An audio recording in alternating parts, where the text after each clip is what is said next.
નમસ્કાર વિદ્યાર્થી મિત્રો, છેલ્લે આપણે સમય સંખ્યાઓનું સંખ્યા રેખા પર નિરૂપણ સમજ્યા હતા. આજે આપણે સ્વાધ્યાય 1.2 વિશે ચર્ચા કરીશું. તેમાં પ્રશ્ન 1 છે, નીચે આપેલ સંખ્યાઓનું સંખ્યા રેખા પર નિરૂપણ કરો. તમને જે સમય સંખ્યાઓ આપેલી હશે તેનું સંખ્યા રેખા પર આપણે તેને દર્શાવવાની છે. એમાં પહેલી સંખ્યા છે 7/4. આપણે તેને સંખ્યા રેખા પર દર્શાવીશું. હવે અહીંયા 7/4 એ ધન સમય સંખ્યા છે, એટલે અહીંયા આપણે સંખ્યા રેખા ઉપર ધન સમય સંખ્યાઓ લઈશું. હવે આપણે જોઈશું કે અહીંયા છેદમાં છે 4, તો આપણે જે સમય સંખ્યાઓ લઈશું એમાં છેદમાં 4 મૂકીશું અને તેનો અંશ છે તે આપણે બદલતા રહીશું. 0.1/4 આપણે અહીંયા છેદ 4ના 4 જ રાખવાનો છે અને અંશ બદલતા રહીશું. જેમ જેમ જમણી બાજુ જઈશું તેમ અંશ મોટો થતો જશે. 2/4, 3/4, 4/4. 4/4 એટલે 1 પણ લખાય. 5/4, 6/4 એ 6/4, 4 એટલે 2 દૂ 4, 6 એટલે 3 દૂ 6, 2 ઉડી ગયા. આપણે 6/4 ને 3/2 પણ લખીશું. એ રીતે અહીંયા પણ થશે 2 દૂ 4, 2 ઉડી ગયા એટલે 2/4 ને 1/2 પણ લખીશું. પછી આવશે 7/4, 8/4, 4 દૂ 8 એટલે આપણે 8/4 ને 2 વડે પણ દર્શાવીશું. 9/4. હવે આ છે 7/4. અહીંયા આપણે નામ આપીએ બિંદુ એ. બરાબર, આપણે સંખ્યા રેખા ઉપર 7/4 દર્શાવેલા છે, તો અહીંયા લખીશું બિંદુ એ 7/4 દર્શાવે છે. બીજો દાખલો છે -5/6. અહીંયા તમે જોશો કે ઋણ સંખ્યા આપેલી છે. આપણે સંખ્યા રેખા દોરીને સમજીએ.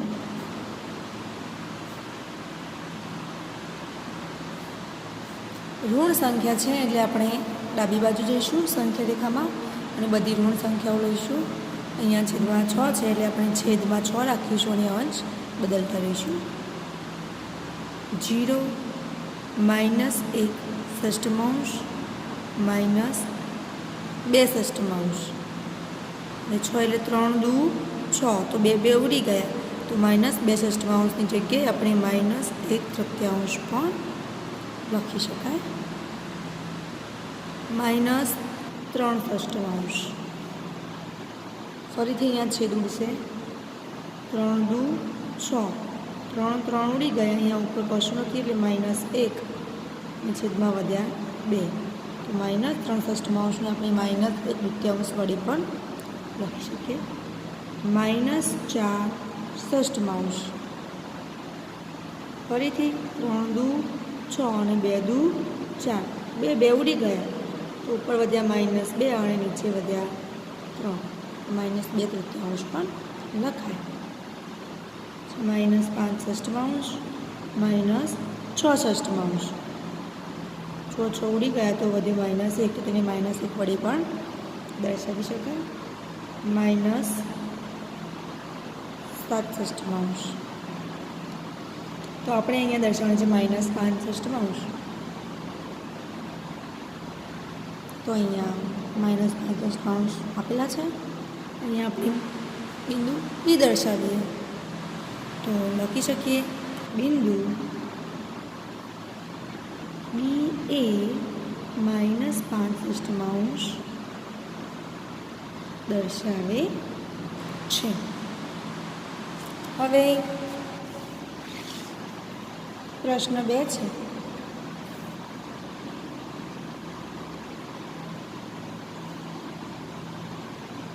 -2/11 -5/11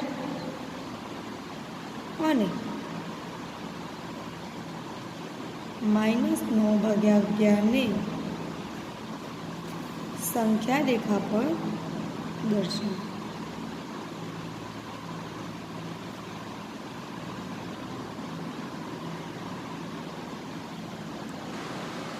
આપણે સૌથી પહેલાં સંખ્યા રેખા દોરીએ.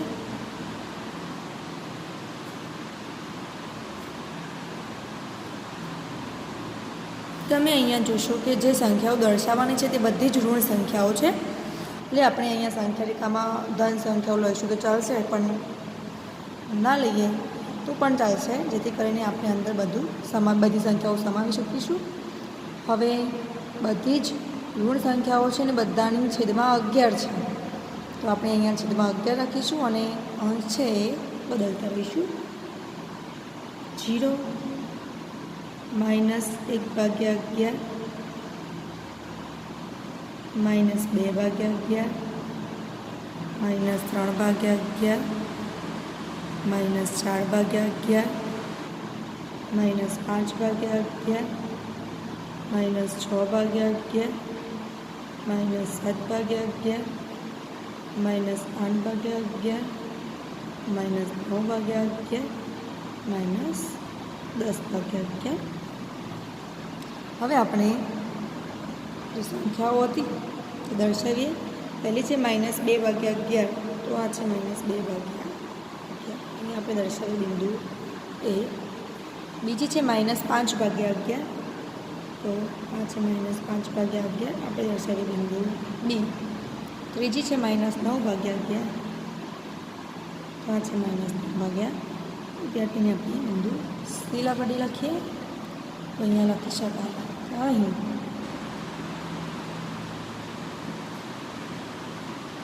બિંદુ એ -2/11,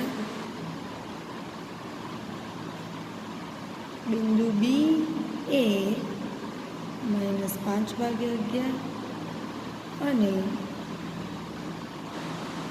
બિંદુ સી એ -9/11 દર્શાવે છે. બરાબર મિત્રો. હવે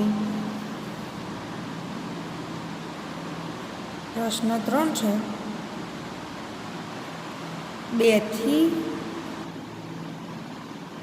નાની 5 સમય સંખ્યાઓ.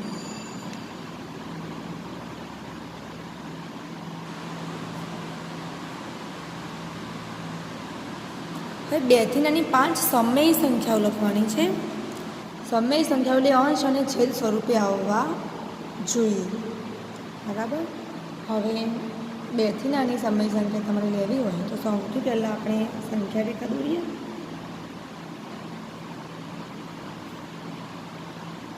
મિત્રો, તમે જેટલો છેદ મોટો લેશો તેટલી તમને સમય સંખ્યાઓ વધારે મળશે. આપણે અહીંયા 5 સમય સંખ્યાઓ લેવાની છે.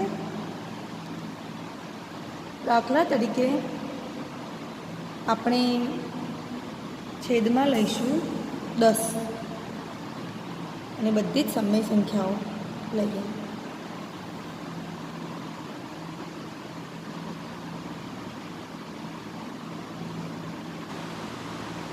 0 1/10 2/10 3/10 4/10 5/10 6/10 7/10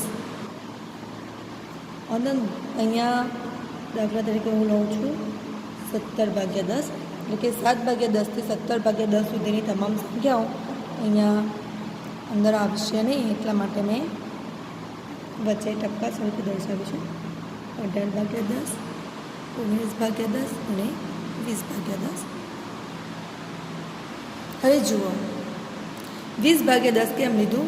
તો 20/10 તો 0 છે, એટલે અહીંયા આપણને મળી 2. તો 20/10ને આપણે 2 વડે પણ લખી શકીએ. હવે 2થી નાની 5 સમય સંખ્યાઓ, તો તમે 0થી ચાલુ કરીને 19/10 સુધીની કોઈ પણ 5 સમય સંખ્યાઓ લખી શકો છો જે 2 કરતાં નાની છે. તો અહીંયા આપણે લખીશું 19/10, 2થી નાની 5 સમય સંખ્યાઓ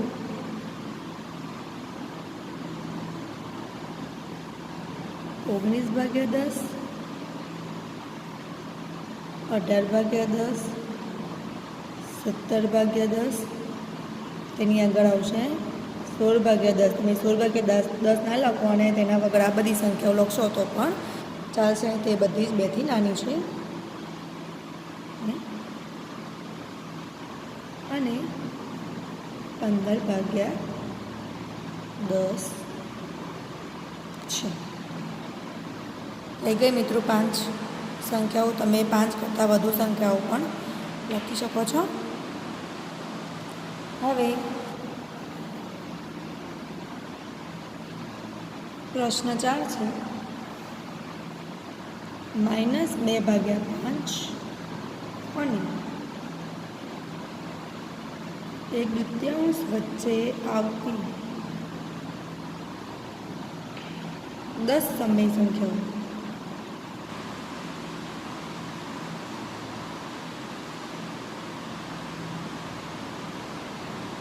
મિત્રો અહીંયા 2 સંખ્યાઓ આપેલી છે, -2/5 અને 1/2 વચ્ચે આવતી 10 સમય સંખ્યાઓ. હવે આપણે અહીંયા તમે જે જોયું તો બધામાં છેદ સરખો જ હશે. સંખ્યા રેખા ઉપર તમે જે દર્શાવી હશે સમય સંખ્યાઓ તેમાં છેદ સરખું હશે. અહીંયા તમે જોશો તો આ સંખ્યામાં છેદ 5 છે અને આ સંખ્યામાં છેદ 2 છે. તો સૌથી પહેલાં આપણે છેદ સરખા કરવા પડશે. તો આપણે છેદ કઈ રીતે સરખા કરીશું? 2/5 અને 1/2. તો સૌથી પહેલાં એવી સંખ્યાઓ લઈએ કે જે 5ના ઘડિયામાં પણ આવતી હોય અને 2ના ઘડિયામાં પણ આવતી હોય. તો 20 છે. આપણે 5ને 4 વડે ગુણીએ તો 20 મળશે અને 2ને 10 વડે ગુણીએ તો 20 મળશે. અને છેદને સરખાવ્યા. 5ને 4 વડે ગુણીશું તો 5 ચોક 20, એટલે 2ને 10 વડે ગુણ્યા તો 2 દાન 20. તમે એવી આ બંને 5 અને 2ના ઘડિયામાં કોઈ પણ આવતી હોય સંખ્યા તે તમે લઈ શકો છો.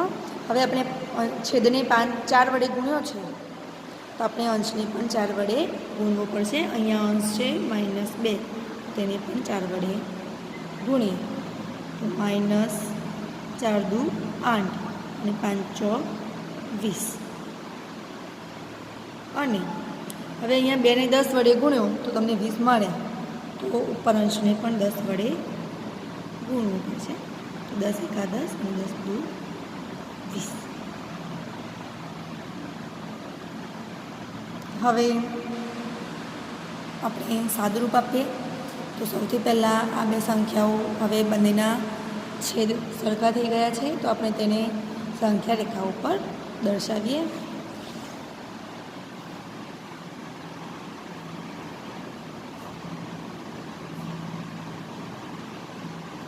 તમે અહીંયા જોશો કે એક ઋણ સંખ્યા છે અને એક ધન સંખ્યા છે. તો આપણે જે સંખ્યા રેખા ઉપર દર્શાવીશું તેમાં ઋણ સમય સંખ્યાઓ લઈશું અને ધન સમય સંખ્યાઓ પણ લઈશું. 0 છેદમાં 20 છે એટલે આપણે બધામાં 20 લઈશું. 1/20, 2/20, 3/20, 4/20, 5/20, 6/20, 7/20, 8/20, 9/20 અને 10/20 જે આપણે જોઈતી હતી. હવે આપણે ડાબી બાજુ જઈશું તો ઋણ સંખ્યાઓ મળશે -1/20. આપણે છેદ 20 જ લેવાનું છે. -2/20, -3/20, -4/20, -5/20, -6/20, -7/20 અને -8/20. અહીંયા આપણે -8/20 બિંદુ એ વડે દર્શાવીએ અને +10/20 બિંદુ બી વડે દર્શાવીએ તો આ બે જે પદ છે તેમની વચ્ચે આવેલી બધી જ સંખ્યાઓ એ આપણે ગણી શકીશું. અહીંયા આપણે 10 સંખ્યાઓ લેવાની છે, તો તમે 10 સંખ્યાઓ પણ લઈ શકો અને તેના કરતાં વધારે સંખ્યાઓ પણ લઈ શકો. તો આપણે લખીએ કે -2/5 અને 1/2 વચ્ચેની 10 સમય સંખ્યાઓ આપણે લખીએ અહીંયા -7/20 -6/20 -5/20 -4/20 -3/20 -2/20 -1/20 0 +1/20 2/20 1 2 3 4 5 6 7 8 9 10 11મી લખીએ અને 3/20 છે. તમે તેનાથી આગળની સંખ્યાઓ પણ લખી શકો છો. હવે દાખલા નંબર 5, 6 અને 7 આપણે નેક્સ્ટ વિડીયોમાં ભણીશું. Thank you.